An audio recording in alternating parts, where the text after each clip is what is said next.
Delhi police ने हवा में चोरी करने वाले एक शातिर चोर को गिरफ्तार किया है। इस चोर ने पिछले एक साल में 110 दिनों में 200 फ्लाइट्स पकड़ी और अनगिनत लोगों को शिकार बनाया।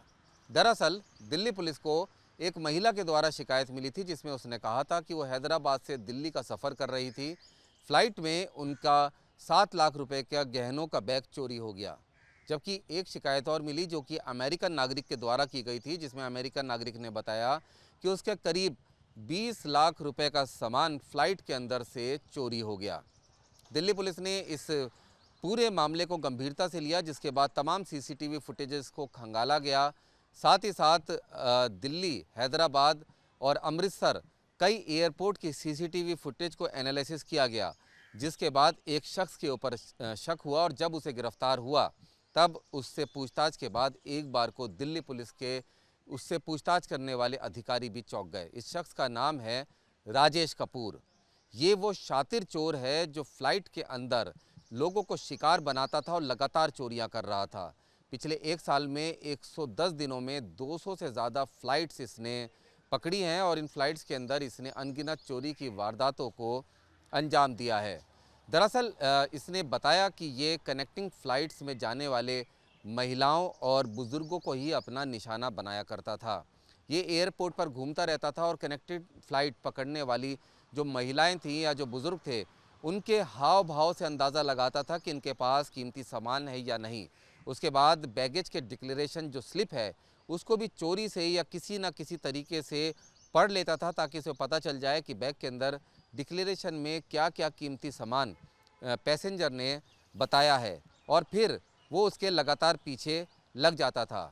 जिस महिला ने शिकायत की थी वो भी हैदराबाद से दिल्ली आ रही थी और दिल्ली से उसे अमेरिका की कनेक्टिंग फ़्लाइट पकड़नी थी। अमेरिकन नागरिक जिसने कंप्लेंट दी थी, उसको भी दिल्ली से फ्रैंकफर्ट जर्मनी की कनेक्टिंग फ़्लाइट पकड़नी थी।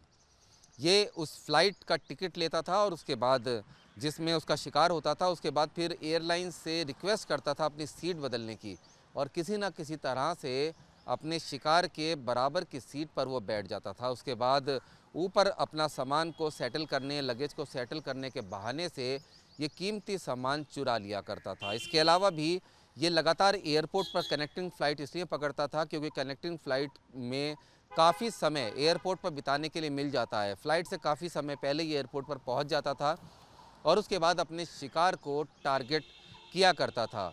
तमाम एयरपोर्ट के इलाकों में घूमा करता था और ख़ास तौर पर जो अकेली महिलाएं सफ़र कर रही होती थी या जो बुज़ुर्ग सफ़र कर रहे होते थे, ख़ास तौर पे कनेक्टिंग फ़्लाइट से, उनके बारे में ये जितनी जानकारी हो सकती थी उतनी जुटाया करता था और उनके हाव भाव से, उनका पीछा करके, उनके साथ बैठ के, उनकी बातें सुन के ये अंदाज़ा लगा लेता था कि किसके पास कितने कीमत का सामान मौजूद है।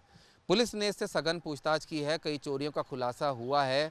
इसने बताया है कि दिल्ली, बेंगलोर, कोलकाता, अमृतसर, हैदराबाद समेत देश के तमाम बड़े हवाई अड्डों से ये फ़्लाइट पकड़ चुका था और अनगिनत लोगों को शिकार बना चुका है। कितने लोगों को इसने अब तक शिकार बनाया है, कितनी चोरी की वारदातों को अंजाम दिया है, इससे लगातार पूछताछ की जा रही है। पहाड़गंज में नई दिल्ली रेलवे स्टेशन के पास इसका अपना एक गेस्ट हाउस है जिसका नाम है रिक्की डीलक्स। इसके 3rd फ्लोर पर ये खुद रहता है और नीचे की मंजिलें गेस्ट को किराए पर दी जाती हैं। पुलिस ने बताया कि इसका मनी एक्सचेंज का भी कारोबार है और साथ ही साथ इसके मोबाइल रिपेयर की एक दुकान भी है। फिर ये चोरी क्यों करता था, ये भी पूछताछ का विषय है, क्योंकि इसका कारोबार इतना है कि आराम से अपना जीवन यापन कर सकता था। पूछताछ में पता चला है कि इससे पहले ये ट्रेनों में चोरी किया करता था। डीलक्स और लग्जरी कोचेस जो ट्रेनों के होते हैं उसके अंदर लोगों को शिकार बनाकर चोरी की वारदातों को अंजाम दिया करता था, लेकिन उसमें ये पकड़ा गया था, जिसके बाद ये काफ़ी समय तक शांत बैठ गया था। उसके बाद इसने अब फ़्लाइट्स में चोरी करने की योजना बनाई थी और पूरी प्लानिंग के साथ ये हवाई जहाज़ों में चोरी की वारदातों को लगातार अंजाम दे रहा था। इससे अब लगातार पूछताछ जारी है। रुमान उल्लाह खान, न्यूज़ नेशन, दिल्ली।